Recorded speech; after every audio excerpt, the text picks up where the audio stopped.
మహానాడు ఏర్పాట్లపై వివరాలు మా ప్రతినిధి మురళి ప్రత్యక్ష ప్రసారం ద్వారా అందిస్తారు.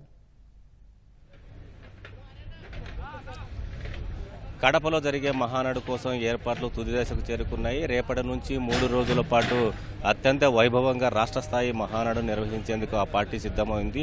ఇవాళ మధ్యాహ్నము పార్టీ జాతీయ ప్రధాన కార్యదర్శి నారా లోకేష్ ఇక్కడికి చేరుకొని ఉన్నారు. ఏర్పాట్లన్నీ కూడా సమీక్షించేటువంటి అవకాశం ఉంది. ఇవాళ సాయంత్రం ముఖ్యమంత్రి చంద్రబాబు నాయుడు కూడా ఈ ప్రాంతానికి చేరుకునే నేపథ్యంలో ఇప్పటికే ప్రాంగణం కూడా దాదాపు సిద్ధమైంది. మనం చూస్తున్నటువంటి సభా ప్రాంగణం తొలి రోజు 25,000 నుంచి 30,000 మంది ప్రతినిధులు ఈ సభలోనే వాళ్ళ తీర్మానాలన్నింటిపైన చర్చించే అవకాశం ఉంది. 29వ తేదీ దాదాపు 5 లక్షల మంది ఈ మహానాడుకు వస్తారనే అంచనాతో ఏర్పాటు కూడా చేస్తున్నారు. నిన్న సాయంత్రం వర్షం పడిన నేపథ్యంలో స్వయంగా మంత్రి నిమ్మల రామానాయుడు ఈ ప్రాంతాన్ని అంతటిని కూడా యంత్రాల ద్వారా చదును చేయించేటువంటి కార్యక్రమం చేస్తున్నారు. ఆయన అడిగి మరిన్ని విషయాలు తెలుసుకుని సార్ చెప్పండి, మహానాడు ఏర్పాటు ఎట్లా సాగుతున్నాయి? నిన్న వర్షం పడిన నేపథ్యంలో ఏర్పాటు ఎట్లా చూస్తున్నారు? మహానాడు అంటే ఏదో తెలుగుదేశం పార్టీకి కాదు, తెలుగు జాతికి అంతా కూడా ఒక పెద్ద పండుగ.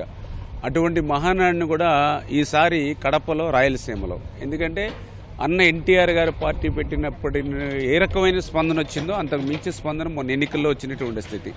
ఈరోజు కూడా మీరు చూస్తూ ఉన్నారు. ఏదైతే ఈ యొక్క వెన్యూ కానీ, ట్రాన్స్పోర్ట్ కానీ, ఫుడ్ కానీ, అకామిడేషన్ కానీ, పార్కింగ్ కానీ, ఇట్లా ప్రతి కమిటీలోనూ కూడా ఈరోజు రాయలసీమకు సంబంధించిన నాయకులు కూడా ఇన్వాల్వ్ అయ్యి భుజస్కంధాల మీద వేసుకుని ఇది గ్రాండ్ సక్సెస్ చేయాలనేటువంటి ఆలోచనతో పనిచేస్తూ ఉన్నారు.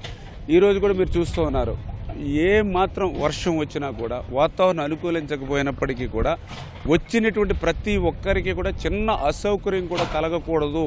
కార్యకర్తలంటే తెలుగుదేశం పార్టీకి ప్రాణం అని ఏదైతే చంద్రబాబు నాయుడు గారు చెప్తూ ఉన్నారో దాన్ని అనుసరించే ఈరోజు రాత్రి పగలు కూడా వర్షం వచ్చినా కూడా మరి ఇబ్బంది లేకుండా ఏదైతే వాటర్ ప్రూఫ్ షెడ్స్ కానీ, అదేవిధంగా ఖర్చుకు వెనకాడకుండా ప్లాట్ఫారమ్స్ కానీ, చుట్టూ కూడా ట్రెంచెస్ తీసుకుని ఆ ట్రెంచెస్ నుంచి బయటికి వాటర్ పంపడం కానీ, ఇట్లా అన్ని రకాలైనటువంటి ఏర్పాట్లు చేస్తున్నాం. ఖచ్చితంగా గతంలో జరిగినటువంటి మహానాడులు మించి కడపలో జరిగేటువంటి మహానాడు, అందులో కూడా మాకు రాయలసీమతో ప్రత్యేక అనుబంధం ఉంది తెలుగుదేశం పార్టీకి.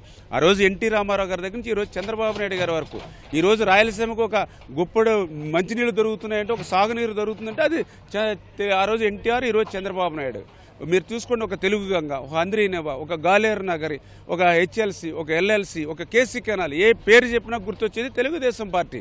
మనం కూడా మీరు చూసారు అంద్రీనేవ 5 సంవత్సరాల వైసీపీ పాలనలో అంద్రీనేవాకి ₹1 కూడా పెట్టాల. ఆఖరికి ఆ 5 సంవత్సరాల్లో ఆ అంద్రీనేవాకి వాడినటువంటి మోటార్లకి కరెంటు బిల్లులు కూడా అట్లా జగన్మోహన్ రెడ్డి. మళ్ళీ ఈరోజు మేము అధికారంలోకి వచ్చాం.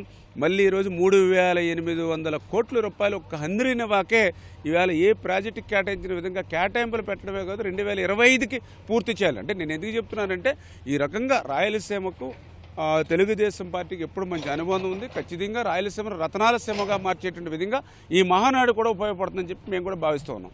ఇది మంత్రి నిమ్మల రామానాయుడు చెప్తున్నటువంటి విషయాలు. అయితే తప్పనిసరిగా ప్రతికూల వాతావరణంలో కూడా మహానాడును దిగ్విజయం చేయడానికి పార్టీ సన్నద్ధంగా ఉన్నటువంటి అభిప్రాయాన్ని నిమ్మల రామానాయుడు వ్యక్తం చేస్తున్నారు.